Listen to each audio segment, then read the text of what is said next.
অন্নপূর্ণা যোজনা নিয়ে notice publish হয়েছে। এই নোটিশে সম্পূর্ণ পুরো ডিটেলস বলা হয়েছে। 4 জুলাই এই নোটিশ পাবলিশ হয়েছে। পশ্চিমবঙ্গ সরকার office of the chief secretary তারা একটা মিটিং করেছে বা বৈঠক করেছে। এই নোটিশ সম্পূর্ণ কিছু বলে দেওয়া হয়েছে।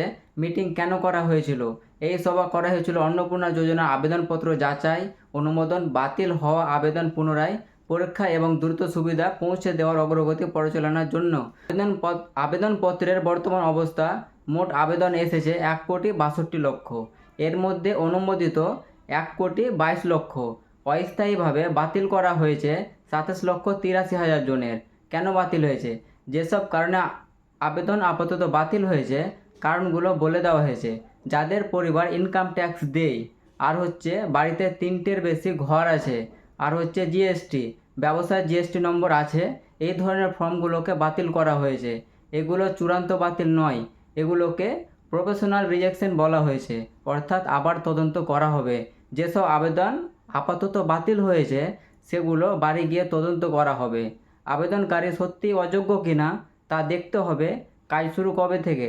এই কাজ শুরু হবে 5 জুলাই 2026 থেকে, মানে কাল থেকে শুরু হয়ে গেছে। কত দিনের মধ্যে শেষ করতে হবে? 7 দিনের মধ্যে, অর্থাৎ 10 জুলাই 2026-এর মধ্যে সব তদন্ত শেষ করতে হবে। অফলাইন জমা হওয়া আবেদন: যেসব আবেদন জনসেবা কেন্দ্র মানে জনকল্যাণ শিবিরে অথবা অনলাইনে জমা পড়েছিল, সেগুলি যদি এখনও অনলাইনে না ওঠে তাহলে ডিজিটাইজ করতে হবে, তদন্ত করা হবে। বাতিলের কারণ লিখে আপলোড করতে হবে। এনআইসিকে নির্দেশ দেওয়া হয়েছে একটি নতুন ব্যবস্থা তৈরি করতে, যাতে যারা মনে করেন ভুলভাবে তাদের আবেদন বাতিল হয়েছে তারা ক্লেম করতে পারবেন, আপত্তি জানাতে পারবেন। তারপর সেই আবেদনগুলো তদন্ত হবে।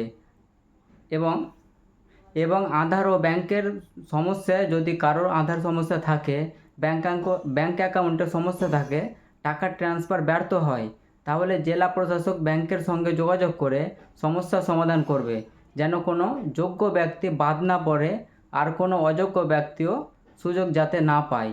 আশা করি বুঝতে পেরেছেন।